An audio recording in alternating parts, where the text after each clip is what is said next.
demandé ses cheveux d'albino pour que je vole ses chances et je te les ai donnés, mais j'ai l'impression que ton faux sort là n'a pas marché. Regarde ma copine. Mon petit ami m'a demandé en mariage. Oh, elle est magnifique. Félicitations, ma chérie. Merci beaucoup. Je suis tellement contente. Je suis si heureuse pour toi. Moi, les hommes passent leur temps à m'utiliser et à la peine, elle rencontre un homme qu'il veut déjà du sérieux et veut faire d'elle sa femme? Jamais, jamais! Ça ne va pas se passer comme ça! Tu m'avais dit que je brillerais toujours plus que toutes mes copines. Comment ça se fait que Léa réussisse toujours mieux que moi? Tu m'as demandé ses cheveux d'albinos pour que je vole ses chances et je te les ai donnés, mais j'ai l'impression que ton faux sort là n'a pas marché. Calme-toi. Peu importe les projets que cette fille aura, ils échoueront toujours. Personne ne réussira jamais plus que toi parmi tes copines. Ta copine est enceinte, mais elle ne le sait pas encore. Je ferai en sorte que cet homme l'abandonne. Tu devras mettre cette potion que je vais te donner dans son lait de toilette. Il va commencer à la détester sans raison. D'accord. Fais tout pour être au courant de leurs projets et ils échoueront toujours. Comprends. Allô, chérie? Non, mais c'est la 4e fois depuis hier que j'essaie de le joindre. Pourquoi il ne décroche pas? Pourtant, je le vois en ligne sur WhatsApp. Et réponds-moi, s'il te plaît. Ça sonne dans le vide encore.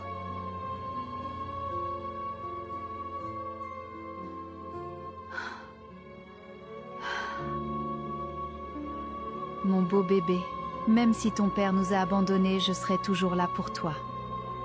Dieu, pourquoi m'as-tu abandonné? Je n'ai pas de travail, mon fiancé m'a fui, et mes amis se moquent de moi. Le Seigneur t'a donné plusieurs opportunités, mais tu n'as pas su être sage en gardant le silence. Demain, tu auras une proposition d'emploi, ne le dis à personne, et surtout, reste dans la prière. J'ai fait un très beau rêve aujourd'hui, mon Dieu ne m'a pas abandonné. Je crois qu'il peut encore faire un miracle dans ma vie.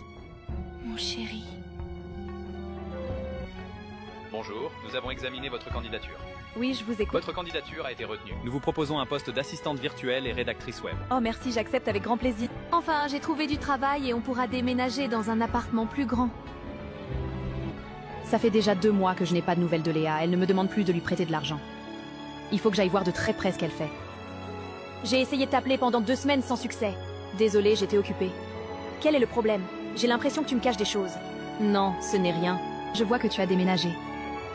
Dis-moi qui te met en haut comme ça. Non, ce n'est pas chez moi, c'est chez ma tante. Alors, ce travail, dis-moi, est-ce qu'on t'a déjà appelé? Ne réponds pas à cette question. Ton ami est la cause de ton malheur. Le père de ton enfant, c'est comment? Est-ce qu'il a essayé de reprendre contact avec vous? Est-ce qu'il a demandé à voir son enfant? Ne lui dis pas qu'il essaie de revenir, elle ira encore tout gâter. Non, je n'ai pas de nouvelles de cet homme depuis longtemps. Vraiment? Tu n'as eu aucun contact? Aucun. D'accord. Merci de me l'avoir dit.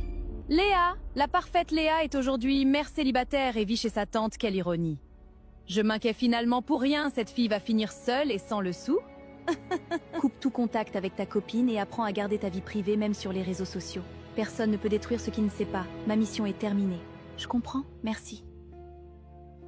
Mon amour, je t'en supplie, pardonne-moi pour mes actes passés. Tes actes, tu m'as fait tellement de mal. Je sais, mais c'est comme si j'avais été envoûté. Je ne sais pas ce qui s'est passé. S'il te plaît, crois-moi. Je t'en prie, pardonne-moi. Relève-toi. Je sais que ce n'était pas de ta faute. Et jamais je ne t'empêcherai de voir ton enfant. Merci, mon amour. Parfois, le silence et la prière sont les seules armes dont nous ayons besoin pour avancer. Garde tes projets sensibles loin des oreilles indiscrètes. Un proche n'est pas toujours un allié. Tout ce qu'elle dessinait devenait réel. Elle a dessiné l'homme parfait, et c'est lui qui l'a détruite. La première fois que quelqu'un comprit que les dessins de Raëla n'étaient pas de simples traits d'encre, ce fut un matin gris où le vent coupait la peau et où les réserves du village d'Elvarine étaient presque vides. Elle était assise sur une pierre froide, les doigts tachés de noir, traçant avec une lenteur étrange la forme d'un pain encore chaud. « Qu'est-ce que tu fais encore, Raëla ?» murmura Amandine en croisant les bras, méfiante. Raëla ne répondit pas tout de suite. Elle fixa son dessin comme si elle attendait qu'il respire. Puis, sous les yeux incrédules d'Amandine, le papier se froissa légèrement. Une odeur de levain chaud se répandit. Le dessin gonfla, prit du volume, sortit de la feuille, comme une chose qui naît. Le pain tomba dans la main de Raëla. Bien réel, bien chaud. Amandine recula brusquement.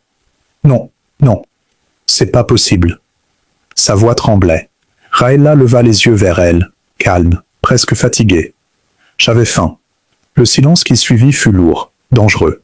Ce silence-là, c'était celui qui précède les rumeurs. Et les rumeurs, à Elvarine, se répandaient plus vite que le feu.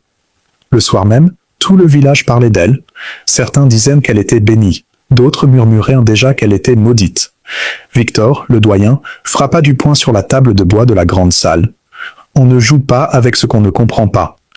Mais il était déjà trop tard. Le lendemain, une file s'étendait devant la petite maison de Raëla. Des regards hésitants, des mains serrées.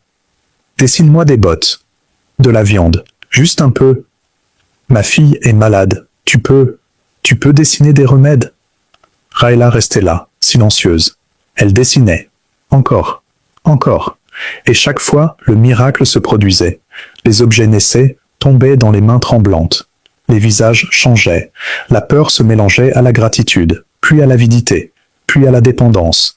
Les jours passaient, et Raëla ne sortait presque plus.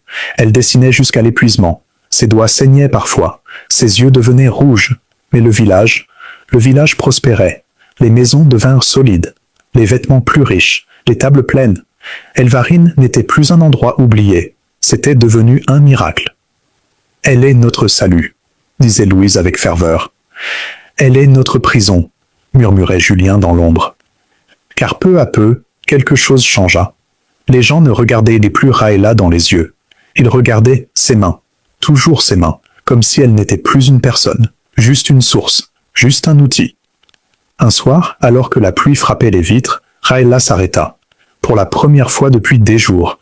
Le silence dans sa maison était écrasant. Aucun rire, aucun bruit, juste le souffle du vent. Elle regarda ses dessins empilés. Des objets, des choses. Rien de vivant, rien qui parle, rien qui reste. Elle murmura, presque pour elle-même, « Ils prennent tout, mais ils ne restent jamais. »